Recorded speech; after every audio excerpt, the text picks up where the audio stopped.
नमस्कार, आप देख रहे हैं न्यूज़ वन इंडिया। मैं हूं आपके साथ पूजा यादव। शुरुआत बड़ी खबर के साथ में करेंगे। देहरादून से खबर है, उत्तराखंड में सरकार गठन से जुड़ी एक्सक्लूसिवली जानकारी। विधानमंडल दल की बैठक से पहले विधानसभा में विधायकों के शपथ की तैयारी है। पहले शपथ और फिर विधानमंडल दल की बैठक में चुना जाएगा मुख्यमंत्री। जानकारी सूत्रों के हवाले से बड़ी खबर आपको बता रहे, विधानमंडल दल की बैठक से पहले विधानसभा में विधायकों का शपथ ग्रहण होगा। पहले शपथ और फिर उसके बाद विधानमंडल दल की बैठक में मुख्यमंत्री चुना जाएगा। उत्तराखंड में सरकार गठन से जुड़ी एक्सक्लूसिव जानकारी आपको बता रहा है न्यूज़ वन इंडिया। विधानमंडल दल की बैठक से पहले विधानसभा में विधायकों के शपथ की तैयारी। पहले शपथ और फिर विधानमंडल दल की बैठक में चुना जाएगा मुख्यमंत्री। सूत्रों के हवाले से जानकारी है, उत्तराखंड में सरकार गठन से जुड़ी एक्सक्लूसिव जानकारी। देखिए, अभी तक चर्चा इस बात को लेकर चल रही थी कि मुख्यमंत्री का चेहरा कौन होगा। शपथ ग्रहण समारोह को लेकर तैयारियां जो चल रही हैं, उसको लेकर सबसे बड़ा पेच ये फंसा हुआ है कि चेहरा इस बार कौन होगा मुख्यमंत्री का। लेकिन इस बीच एक नई जानकारी मिली है, पहले शपथ होगा विधायकों का और फिर उसके बाद विधानमंडल दल की बैठक में मुख्यमंत्री चुना जाएगा। उत्तराखंड में सरकार के गठन से जुड़ी एक्सक्लूसिव जानकारी। विधानमंडल दल की बैठक से पहले विधानसभा में विधायकों के शपथ की तैयारी है। पहले विधायकों की शपथ और उसके बाद में विधानमंडल दल की बैठक में मुख्यमंत्री चुना जाएगा। उत्तराखंड में सरकार गठन से जुड़ी एक्सक्लूसिव जानकारी आपको बता रहे हैं। और सुदीप जैन हमारे साथ मेरे सहयोगी जुड़ रहे हैं। सुदीप, बड़ी एक्सक्लूसिव जानकारी है ये, मतलब चीजें कुछ और अभी सुनने को मिल रही थी, लेकिन अचानक से एक नया मोड़ आ गया। देखिए, सूत्रों ने तड़के सुबह ये मुझसे बातचीत के दौरान जानकारी दी कि विधानमंडल दल की बैठक बुलाए जाने की तैयारी है और इसी के क्रम में प्रोटेम स्पीकर यानी कार्यकारी स्पीकर हम इसे कह सकते हैं के रूप में बंशीधर भगत नियुक्त किए गए हैं, जो कि वरिष्ठ मंत्री रहे हैं भारतीय जनता पार्टी की सरकारों में और प्रदेश अध्यक्ष भी रहे हैं। क्योंकि अभी सरकार का सरदार कौन बनेगा, इसके लिए विधानमंडल दल की बैठक होना बाकी है और जरूरत का आना बाकी है।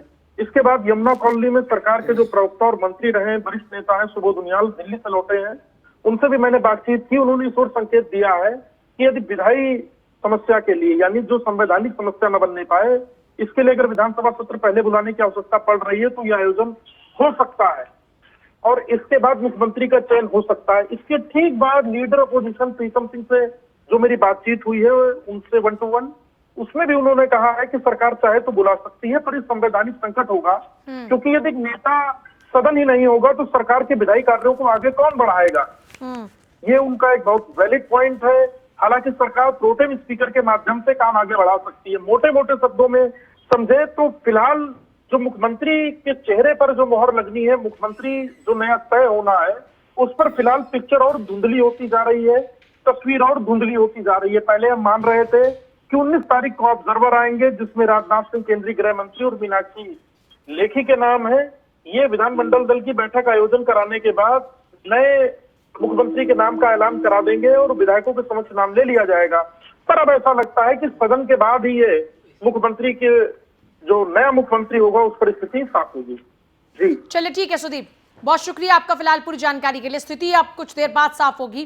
फिलहाल जानकारी के मुताबिक पहले शपथ और फिर विधानमंडल दल की बैठक में मुख्यमंत्री चुना जाएगा। और जैसा आप लगातार देख रहे थे, पुष्कर सिंह धामी की जो दौड़ है वो दिल्ली में चल रही थी, विधायक भी कई डटे हुए थे वहां पर। ऐसे में अब जानकारी के मुताबिक फिलहाल में यह तस्वीर धुंधली होती जा रही है मुख्यमंत्री पद के चेहरे को लेकर, और इसलिए बाकी की और संवैधानिक प्रक्रियाओं को पूरा किया जा रहा है।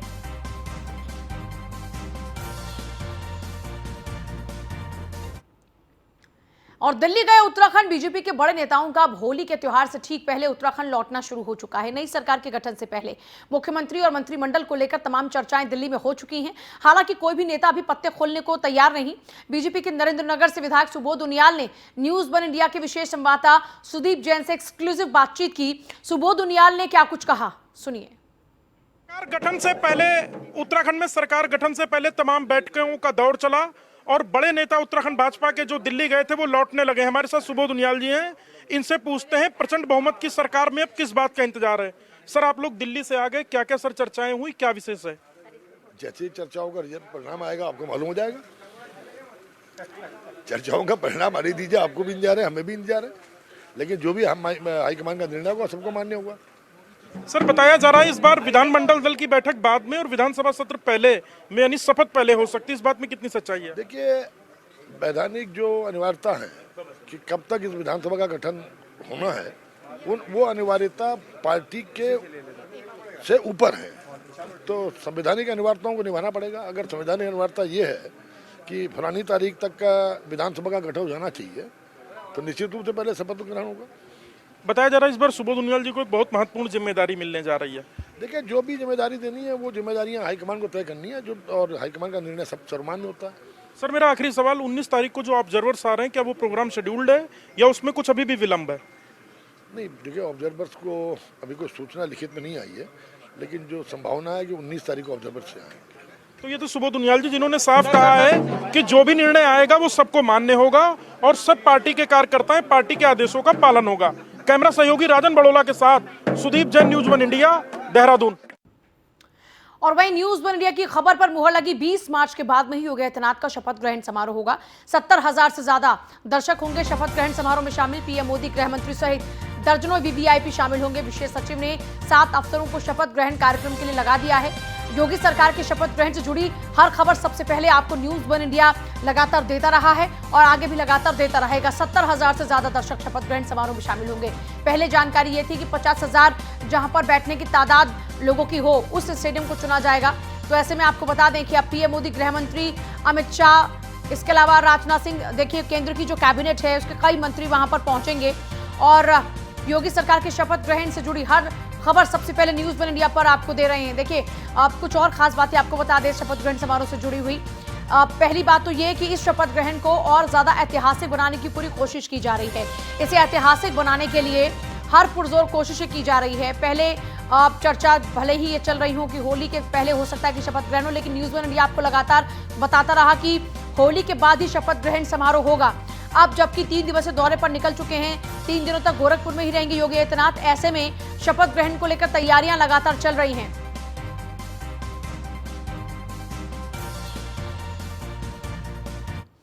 और पीयूष तिवारी मेरे साथ, मेरे सहयोगी जुड़ रहे हैं दिल्ली से और एसके वाजपेयी लखनऊ से हमारे साथ जुड़ रहे हैं। एसके, तैयारियां शुरू हो चुकी हैं और न्यूज वन इंडिया लगातार अपने दर्शकों को बता रहा था कि शपथ ग्रहण का जो कार्यक्रम रहेगा वो 20 तारीख के बाद ही रहेगा। अब तैयारियों को लेकर क्या कुछ जानकारी आपके पास है?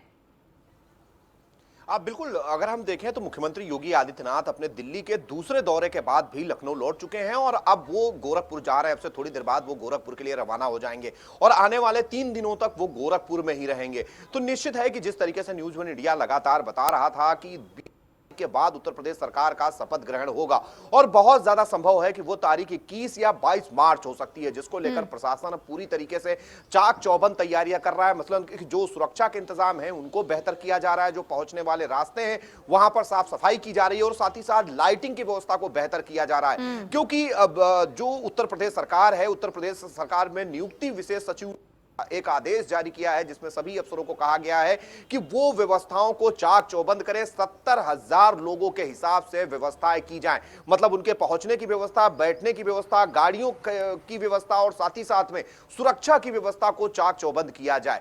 इन सारी चीजों को लेकर लगातार काम चल रहा है। प्रमुख विशेष सचिव नियुक्ति ने 7 अफसरों को इस पूरे काम के लिए लगाया है, जिसमें लखनऊ से लेकर बाराबंकी के एसडीएम को भी इस पूरे कार्यक्रम के लिए कहीं ना कहीं अच्छे तरीके से हो, सफल आयोजन हो, उसके लिए लगा दिया गया है। तो निश्चित है, और उस शासनादेश में साफ तौर पर लिखा गया है कि प्रधानमंत्री मोदी, गृह मंत्री अमित शाह, उसके अलावा दर्जनों वीवीआईपी, कई विपक्ष के नेता, बड़े पैमाने पर लाभार्थी भी इस आयोजन में शामिल होंगे। लाभार्थी वो होंगे जिनको भारत सरकार और साथ ही साथ उत्तर प्रदेश सरकार की उज्ज्वला योजना, उसके अलावा जिस तरीके से समग्र ग्राम विकास योजना, जो बिजली कनेक्शन की योजना, उसके अलावा प्रधानमंत्री आवास योजना, मुख्यमंत्री आवास योजना, या फिर जिनको गंभीर बीमारियां थी उनको इलाज करने के लिए उत्तर प्रदेश सरकार की तरफ से धन मुहैया कराया गया। उसके अलावा किसान सम्मान निधि के जो लाभार्थी हैं जिनको बड़े पैमाने पर इस योजना का लाभ हुआ है, इन बहुत सारी योजनाओं के लाभार्थियों को लाया जाए ताकि उनको लगे कि किस तरीके से उत्तर प्रदेश सरकार और केंद्र सरकार ने उनके लिए काम किया है। और बड़ी वजह है कि उत्तर प्रदेश में फिर से भारतीय जनता पार्टी इतिहास रचते हुए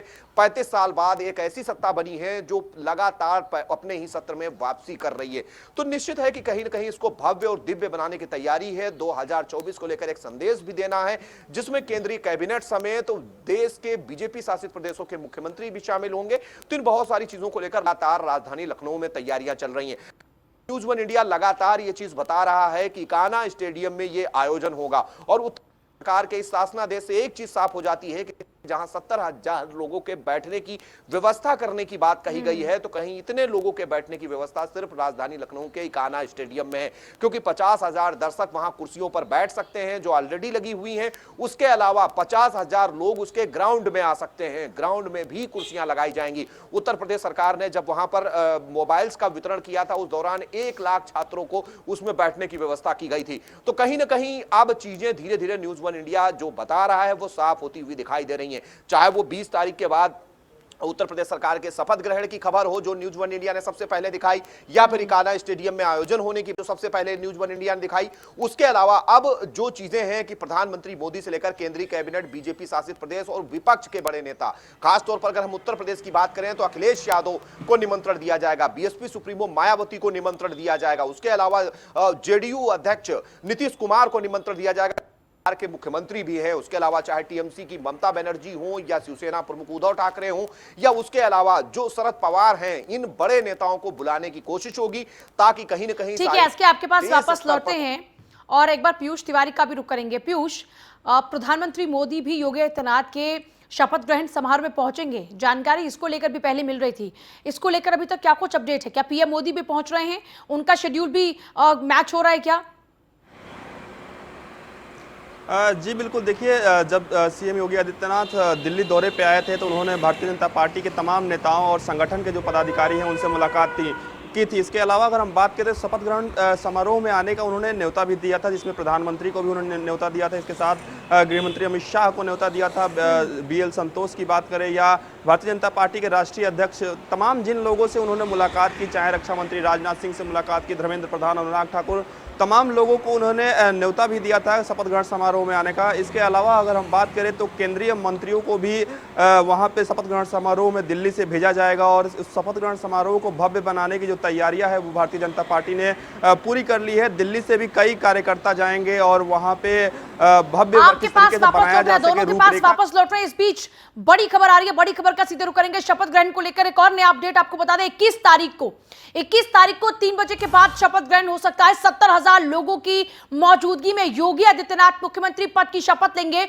और अपने दूसरे कार्यकाल की ओर आगे बढ़ जाएंगे। प्रस्तावित कार्यक्रम के मुताबिक इकाना स्टेडियम में शपथ ग्रहण होगा, जानकारी सूत्रों के हवाले से है। और साथ ही साथ 21 मार्च को 3 बजे के बाद मुख्यमंत्री पद की शपथ योगी आदित्यनाथ लेंगे। ये एक और बड़ा अपडेट आपको दे रहे हैं, बड़ी खबर, बड़ा अपडेट शपथ ग्रहण को लेकर। बीजेपी की एक और बैठक भी हो सकती है। देखिए पिछली बार ये लगातार माना जा रहा था कि जो बैठक पिछली बार हुई है योगी आदित्यनाथ की दिल्ली में वो फाइनल बैठक है, लेकिन अभी हमारी जानकारी ये है कि बैठक एक और हो सकती है और उसमें शपथ ग्रहण को लेकर बिल्कुल फाइनल टॉक होगा और उसके बाद सब चीजें एकदम कंफर्म हो जाएंगी। तब तक जानकारी सूत्रों के वाले जो अभी तक चर्चाएं तमाम चल रही हैं, प्रस्तावित कार्यक्रम के मुताबिक इकाना स्टेडियम में ही शपथ ग्रहण होगा और 21 मार्च को शपथ ग्रहण होगा। 3 बजे के बाद मुख्यमंत्री पद की शपथ योगी आदित्यनाथ लेंगे। एसके का रुख करेंगे। एसके, 21 मार्च को 3 बजे के बाद योगी आदित्यनाथ अपने दूसरे कार्यकाल के लिए योगी आदित्यनाथ मुख्यमंत्री पद और गोपनीयता की शपथ लेंगे।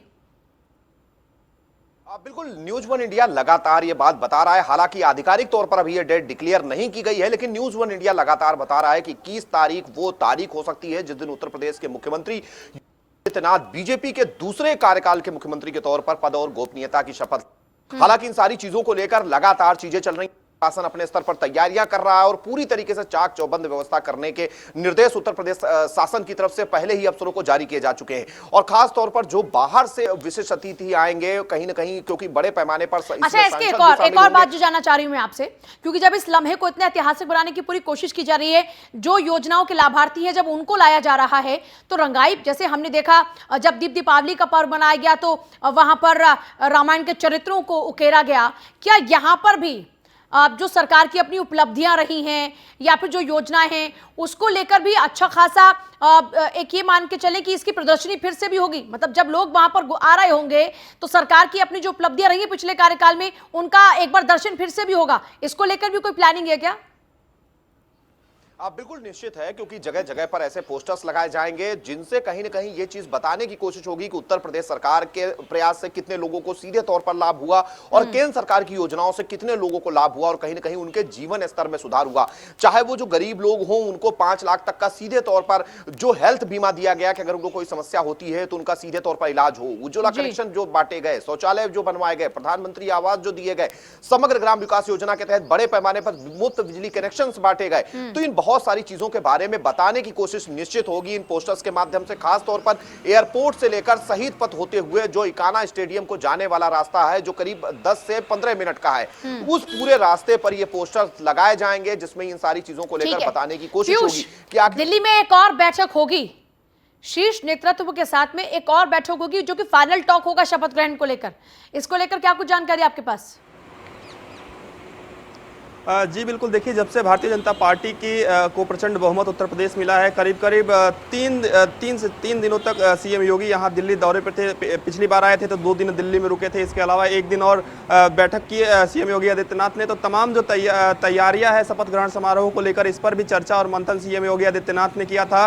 कल भी देर रात तक ये बैठक चली थी जिसमें तमाम बिंदुओं पर चर्चा की गई थी, जिसमें मंत्रिमंडल के साथ साथ अगर हम बात करें शपथ ग्रहण समारोह को भव्य बनाने की जो तैयारियां है वो किस प्रकार से भारतीय जनता पार्टी करे, इस विषय में भी चर्चा की गई थी। चूंकि अब की बार जो थीम है वो कहीं ना कहीं एक भव्य रूप देने की तैयारी की जा रही है, जिस प्रकार से वहां पे शपथ ग्रहण लखनऊ में कराया जाएगा। बुलडोजर का भी जिक्र किया जा रहा है। तो एक आपने देखा होगा कि जब जीत हुई भारतीय जनता पार्टी की, प्रचंड बहुमत आई उत्तर प्रदेश में, तो दिल्ली में जिस प्रकार से प्रधानमंत्री ने संबोधित किया उस दौरान भी भारतीय जनता पार्टी में कई प्रतीक चिन्ह बुलडोजर के लेके कार्यकर्ता यहाँ पे आए हुए थे। तो तमाम तरीके की जो चर्चाएं हैं वो चल रही है, लेकिन ये स्पष्ट हो गया है कि भारतीय जनता पार्टी इस शपथ ग्रहण समारोह को भव्य रूप देना चाहती है। यही कारण है कि जहां जहां भारतीय जनता पार्टी की सरकारें हैं उन राज्यों के मुख्यमंत्रियों को निमंत्रण भेजा जाएगा। इसके अलावा सबसे बड़ी बात है कि जो विपक्षी पार्टियां थी, चाहे बसपा की बात करें, समाजवादी पार्टी की बात करें, आम आदमी पार्टी की बात करें, तमाम बड़े नेताओं को भी यहाँ पे न्योता दिया जाएगा।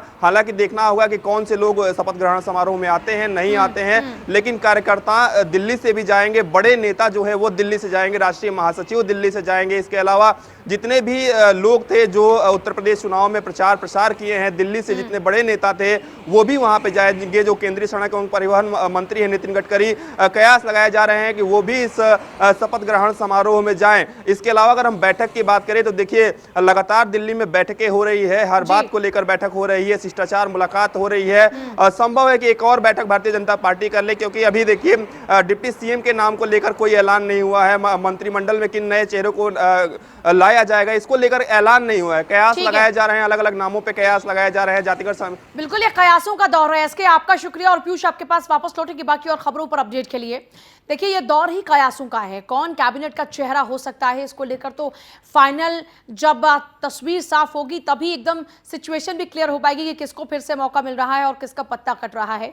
लेकिन अभी तक कयासों का बाजार खूब गर्म है कि ये चेहरा दौड़ में है या फिर ये हो सकता है। लेकिन न्यूज़ वन इंडिया आपको जो खबर बताता है वो 99% एकदम सच्ची होती है और हमारी खबरों पर आम तौर पर हमेशा से मुहर लगती रही। इस बीच आपको बता दें 5 राज्यों में हुए विधानसभा चुनाव में कांग्रेस को करारी हार मिली है। ऐसे में कांग्रेस की राष्ट्रीय अध्यक्ष सोनिया गांधी ने इन राज्यों में चुनाव के बाद ही स्थिति का आकलन करने और प्रदेश में संगठनात्मक परिवर्तन के लिए महत्वपूर्ण नेताओं का सुझाव देने के लिए 5 नेताओं को इसकी जिम्मेदारी सौंपी है। बता दें कि हाल ही में उत्तर प्रदेश, उत्तराखंड, गोवा, मणिपुर, पंजाब में हुए विधानसभा चुनाव में कांग्रेस को हार का सामना करना पड़ा। ऐसे में पंजाब को छोड़कर बाकी सभी राज्यों में बीजेपी सरकार बनाने में कामयाब हुई है। लिहाजा कांग्रेस ने इन 5 राज्यों में चुनाव के बाद स्थितियों का आकलन करने और प्रदेश में संगठनात्मक बदलाव के लिए कुछ नेताओं को उसकी जिम्मेदारी सौंपी है। कांग्रेस के राष्ट्रीय महासचिव केसी वेणुगोपाल उनकी ओर से जारी पत्र में जहां उत्तराखंड कांग्रेस में संगठनात्मक बदलाव के लिए मंथन की जिम्मेदारी अविनाश पांडे को सौंपी गई है, तो वहीं यूपी के लिए जितेंद्र सिंह नियुक्त किए गए हैं। उधर गोवा में रजनी पाटिल और मणिपुर में जयराम रमेश, पंजाब के लिए अजय माकन को जिम्मेदारी सौंपी गई है। तो आप एक तरफ देखिए कि अभी कांग्रेस लगातार आत्ममंथन के दौर में है, लेकिन उस आत्ममंथन का नतीजा क्या निकला?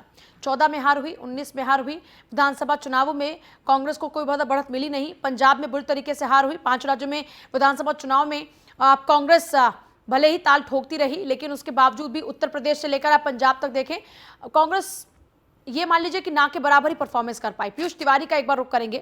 पीयूष, पहले 5 राज्यों में विधानसभा चुनाव जिन राज्यों में हुए वहां के प्रदेश अध्यक्षों का इस्तीफा मांगा गया और अब मंथन किया जा रहा है, हार की वजह ढूंढी जा रही है, उसके लिए नियुक्तियां की गई हैं। जी बिल्कुल, देखिए जिस प्रकार से कांग्रेस पार्टी को 5 राज्यों के विधानसभा चुनाव में करारी हार का सामना करना पड़ा है, उसके बाद कांग्रेस पार्टी चिंतन और मंथन कर रही है। लेकिन जिस प्रकार से कांग्रेस के अंदर गुटबाजी देखी गई थी, आपने देखा होगा चुनाव के पहले भी कांग्रेस के कई वरिष्ठ नेताओं ने कांग्रेस पार्टी के शीर्ष नेतृत्व पर सवाल खड़े किए थे। इसके अलावा कई जो बड़े नेता हैं, चाहे जितिन प्रसाद की बात करें, इसके अलावा ज्योतिरादित्य सिंधिया की बात करें या आरपीएन सिंह की बात करें, तमाम जो बड़े नेता हैं उन्होंने कांग्रेस पार्टी का दामन छोड़ दिया और भारतीय जनता पार्टी में शामिल हो गए। इसके अलावा विरोध के जो स्वर है वो चुनाव से पहले भी उठ रहे थे।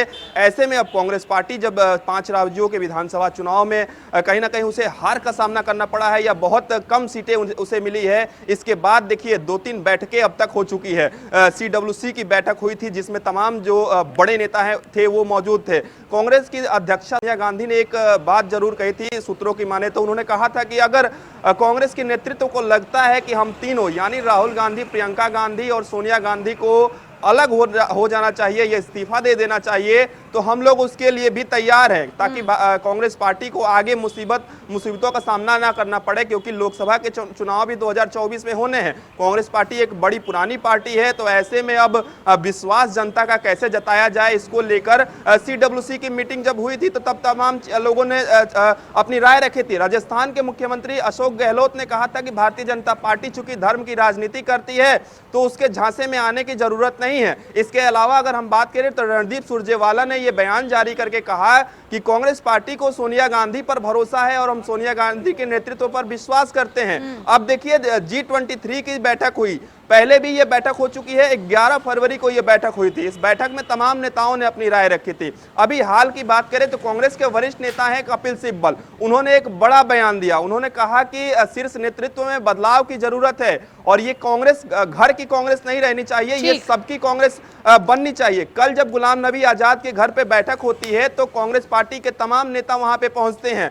तमाम नेताओं का यह भी कहना है कि जब तक G20 के तमाम जो नेता हैं जो जुड़े हुए हैं उसमें, मतलब इस पूरी बात का सार ये है कि कांग्रेस में सारे बदलाव हो सकते हैं, बस एक बदलाव नहीं हो सकता कि गांधी परिवार के हाथ से कांग्रेस का नेतृत्व चला जाए। बहुत शुक्रिया पीयूष आपका फिलहाल इस पूरी जानकारी के लिए। थोड़ी ही देर में गोरखपुर पहुंचेंगे योगी आदित्यनाथ, शाम के 4 बजे होलिका दहन यात्रा में वो शामिल होंगे। पांडेहाता चौराहे से होलिका दहन तक ये यात्रा निकाली जाएगी। श्रद्धालुओं के साथ फूलों की होली भी खेलेंगे योगी। गोरखनाथ मंदिर में रात्रि विश्राम करेंगे। 18 मार्च को गोरखनाथ मंदिर में होली मनाएंगे।